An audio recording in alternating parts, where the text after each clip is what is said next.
بوأنا لإبراهيم مكان البيت ألا تشرك بي شيئا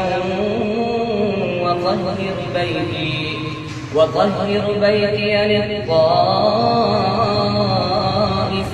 والقائمين والركع السجود وأذن في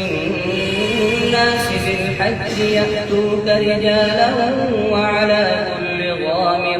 وعلى كل ضامر يأتين من كل فج عميق ليشهدوا منافع لهم ويذكروا اسم الله في أيام معلومات على ما رزقهم من بهيمة الأنعام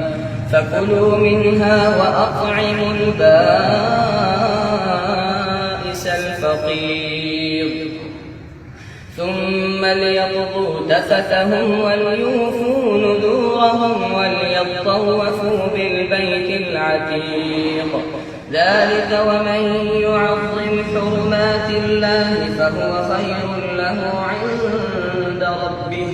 وأحلت لكم الأنعام إلا ما يتلى عليكم فاجتنبوا الرجس من الأوثان واجتنبوا قول الزور حنفاء لله غير مشركين به ومن يشرك بالله فكأنما خر من السماء فتخطفه الطير أو تهوي به الريح في مكان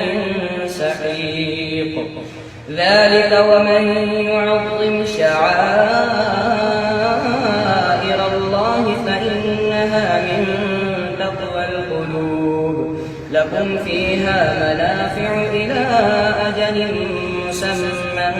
ثم محلها إلى البيت العتيق صدق الله العظيم.